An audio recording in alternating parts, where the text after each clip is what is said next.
ఇటీవల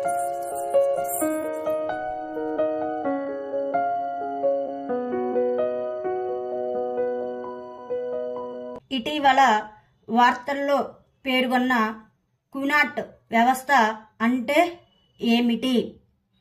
పురాతన నీటి సరఫరా వ్యవస్థ.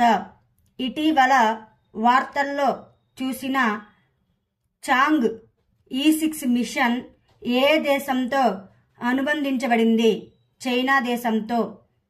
మత్స్యకారుల కోసం రెండవ తరం డిస్ట్రెస్ అలర్ట్ ట్రాన్స్మిటర్ను ఏ సంస్థ అభివృద్ధి చేసింది? ఇస్రో సంస్థ. వాద్ నగర్ ఇటీవల సెషన్ వార్తల్లో 2800 సంవత్సరాలకు పురాతన మానవ నివాసం యొక్క అవశేషాలు కనుగొనబడ్డాయి. ఇది ఏ రాష్ట్రంలో ఉంది? గుజరాత్ రాష్ట్రంలో.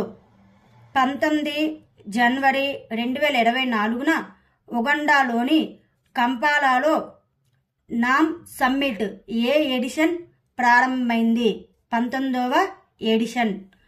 గ్లోబల్ లిస్ట్లో రెండవ అత్యంత విలువైన ఐటీ బ్రాండుగా ఏ భారతీయ బ్రాండు స్థానం పొందింది?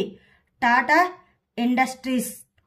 2022 సంవత్సరానికి అత్యుత్తమ పనితీరు కనబడిన రాష్ట్రంగా ఏ రాష్ట్రానికి నేషనల్ స్టార్టప్ అవార్డు లభించింది?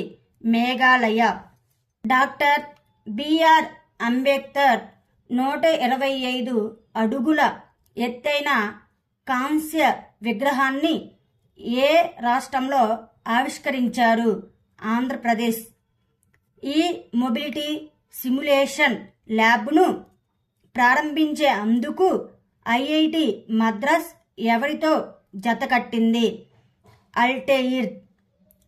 మహాత్తరి వందన యోజనని ఇటీవల ఏ రాష్ట్ర ప్రభుత్వం ప్రారంభించింది?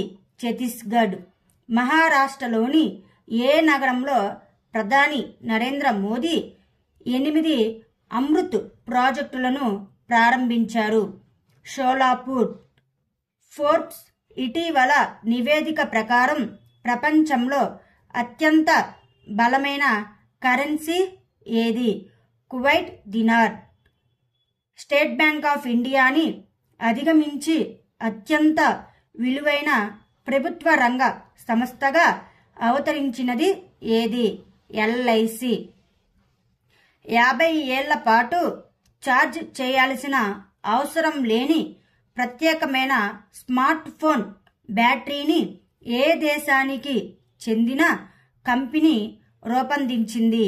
చైనా. ద్వైపాక్షిక సిరీస్ కోసం ఐసీసీ యొక్క మొదటి తటస్థ మహిళా అంపైర్గా ఎవరు ఎంపికయ్యారు? Suraj fern. Thank you students. Please like మరియు సబ్స్క్రైబ్ చేయగలరు.